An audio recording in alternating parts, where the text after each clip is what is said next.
Beaver fans, and welcome to week 4 of Meet the Beavers and Minot State football.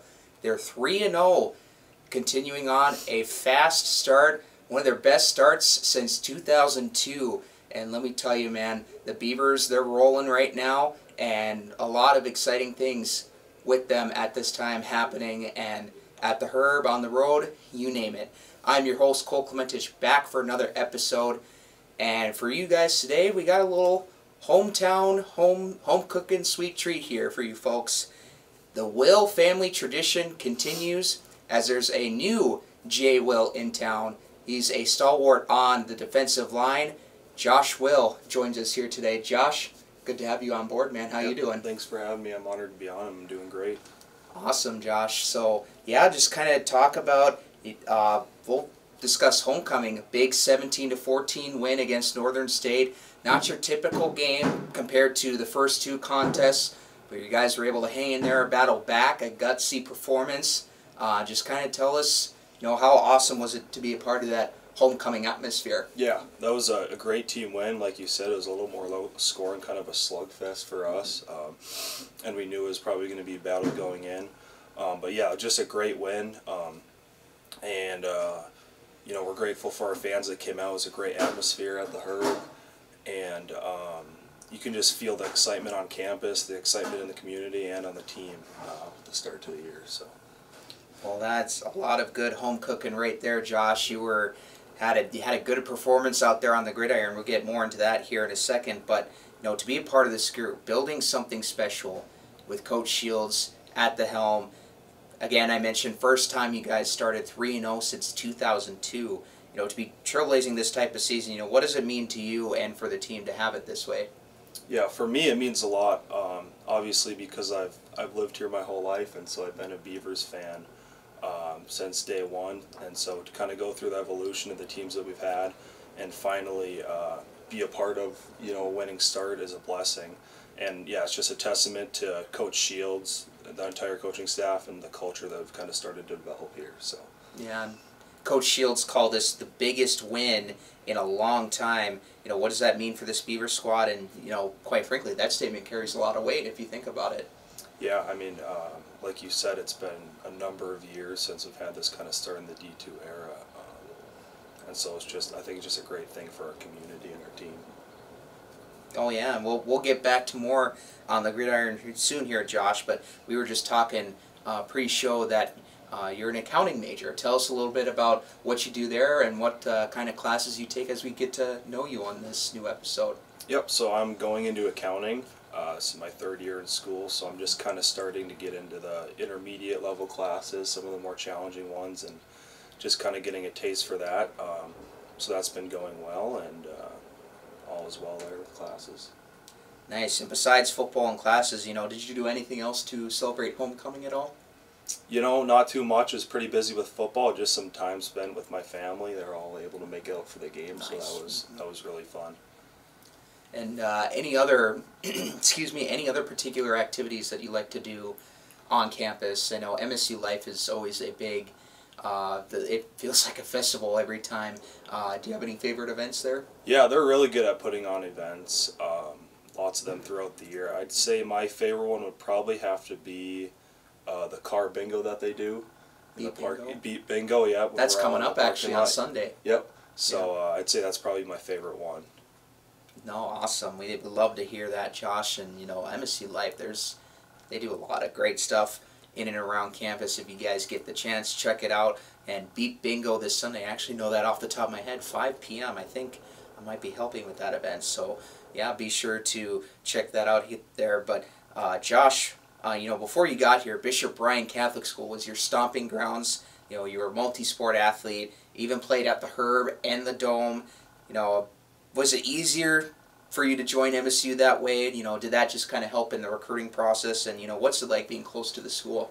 Yeah, I would say that helped a lot. Whether it be playing in the state tournament in the Dome or just having the Herb as our home field, I knew what the facilities were like. And I was lucky enough to have a sibling who played here, so I knew a little bit about the program and Minot State going in. And so it meant a lot being able to stay home in Minot State. And let's talk about that sibling, Jordan, to be able to follow in his footsteps, and I believe wearing his same number as well, the big 52. What does that mean to you? Yeah, obviously he did a lot of great things here, and so this year I was able to get it switched over to 52, and just kind of represent the family lineage in that way. So Yeah, carrying on a family tradition always, it's got to be a huge honor there, Josh, and just to follow along, and just the family tree. It's amazing. It's a lot of good stuff there. I presume this is also your first year starting. You were on the team for a couple seasons now, but is this the first time you've gotten some real playing time? And expand on what personal or team goals that you have for this season? yeah, so last year I ended up doing a lot of traveling, but I didn't get a huge amount of reps on the field. So this is my first year with a real workload, which has been really fun. And we have a real kind of young but talented defensive line group, so it's been really fun just kind of trying to lead them this year. No, that is good, and you're kind of building yourself towards one of those upper echelon leadership roles, one of the upperclassmen, if you will. And so that how cool is it to be playing with those guys, competing on a week by week basis, and what are you taking away from that, like we've talked earlier, a roster that has seen a lot of turnover. What's it like playing with those guys and learning and growing with them? Yeah, I mean, it's been a lot of fun kind of getting the new guys into the mix, and then also having some guys who've been around for a while. And I think the biggest thing with that is just trying to continue to build the culture in the right direction, whether it's guys who have been here for a while or it's guys who are new to the program. Well, you guys held Northern State to 14 points. Now, granted, might be a little bit weaker this year, but a win's a win regardless. And Northern State, they've given Minot State struggles over the past so many years. First win against them since 1992. There's so many, I guess, milestone stats, if you will, that are just finding its way through the seam. And Josh, I believe you had a fumble recovery in that game. Tell us, how do you think you fared well against them, and tell us more, or if you were involved in the action. Yeah, so that might have actually been an error. I'm not sure. I think I was near one of them. Oh, you were near one. Okay. Yeah, I didn't actually recover on. Just to be fair there, but yeah, it was. We played pretty solid defensively, and our offense did what they needed to do, and we won it in the fourth quarter, and that's something we talk about all the time, is just bringing teams to the fourth quarter and winning that way. Yeah, and we talked earlier, like the blowouts against Valley City and Southwest Minnesota State, just you guys already secured the game that way, but against Northern, the thing that really stands out to me is, you guys are competing. You're showing that you belong in the NSIC, and in the fourth quarter, like it's all tied up, close contests. Like, this is something that a lot of players maybe even dream of.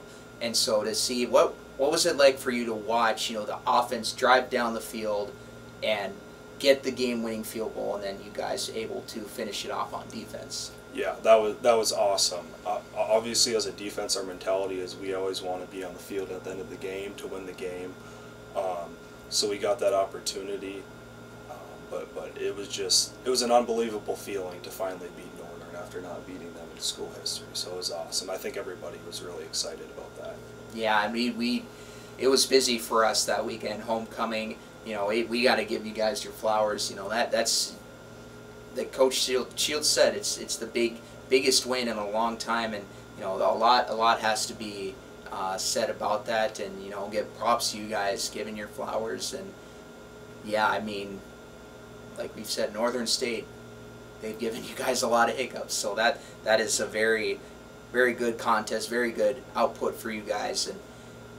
But this weekend, moving on to Minnesota State Mankato, number 8 in the nation. You guys are tied atop with them on the NSIC standings, 3-0. Boy, that's it's a different beast. But what do you guys see out of Mankato? Kind of tell us, what's the scouting report? Yeah, so Mankato, obviously, they've been a powerhouse in the NSIC. We respect them, and we know that they're a really good opponent.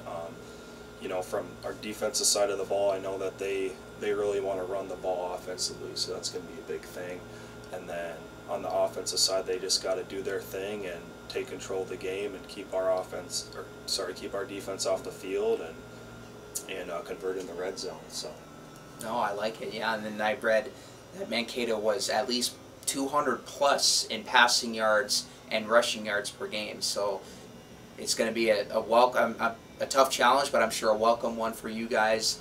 You know, obviously having that effort and playing with high energy. You know, Coach Hills talks about avoiding sin. Just tell us your keys to the game for a Beaver victory. Yeah, I think we just we've got to play as close to a perfect game as we can. You know, no selfish penalties. We got to make the plays when those opportunities come to us. You know, they're a really tough opponent, so I think it'll just be a true test for us to see where we stand and what we can do against them. Awesome. Well, thank you so much, Josh, for your time today. Anything else you'd like to mention to the fans or to the family watching at home? I don't have anything for you. I just appreciate you having me on. It was an honor. Yeah, no problem. I believe Bishop Ryan is undefeated this year. They are in football. as well. Nice. They're having a solid year, so hopefully they can keep that rolling.